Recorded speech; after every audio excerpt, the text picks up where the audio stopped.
Welcome to The Explainer.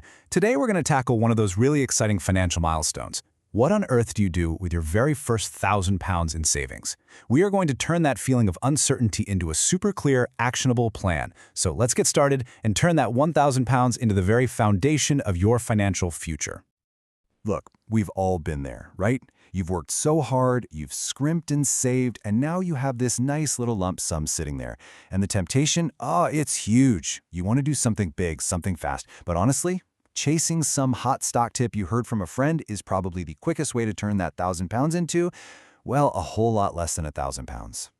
And that is the big question we're here to answer today. The goal isn't about finding some magic bullet or get-rich-quick secret. It's about building a solid, smart foundation for the long run. So let's break down what that smart start actually looks like. Our mission for this explainer is actually really simple. We want to take you from that feeling of, what do I do now, to a place of, okay, I know exactly what to do. From uncertainty to action. And this all comes down to a really crucial shift in mindset. We're focused on building lifelong habits here, not chasing after some one-time jackpot. You've got to think of it like a marathon, not a sprint. When you're standing here with your first grant, there are really two paths you can take. The wrong way, well, that's filled with get-rich-quick schemes and chasing jackpots. But the smart way, the one we're going to walk down together, is all about building a solid foundation using a simple, clear plan. Okay, so let's get into the good stuff. Here is the core of it all. Your practical, no-nonsense guide to getting started. So here's our roadmap. 4 simple but really powerful steps. First, we're going to build a tiny safety net. Second, we have to make sure we're using the most efficient tools for the job. Third, we're going to invest smartly. And fourth, we're going to put the whole system on autopilot. That's it. All right, step 1 is all about creating a cash buffer. Seriously, before you even think about investing a penny, take about 10 to 20% of your £1,000, so that's 100 or 200 quid, and park it in a separate, easy access savings account. Now, this is crucial. This money is not for investing. So why do we do this? Simple. Because life happens, you know?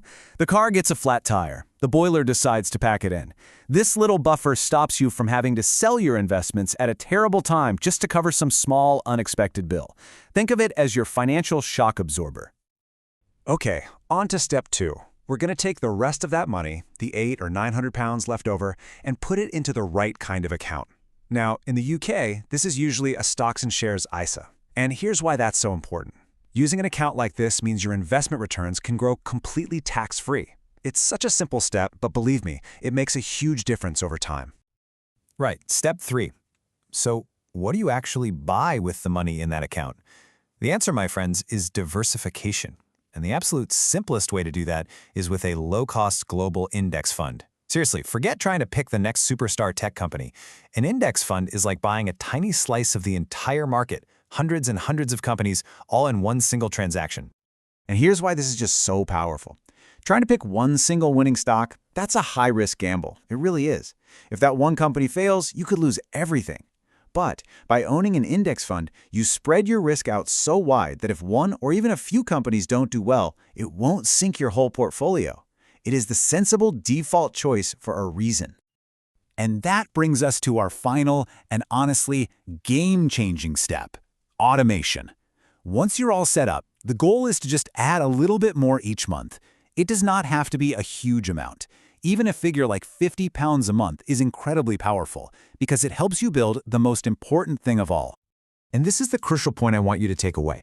Automating your investments, even with a small amount, builds the single most important wealth-building habit there is: consistency. It just makes investing a regular, normal part of your financial life. And that routine is far, far more important than the exact amount you start with. So knowing the right way to start is half the battle. But just as important is knowing what not to do. So let's quickly cover the 3 most common traps that new investors fall into.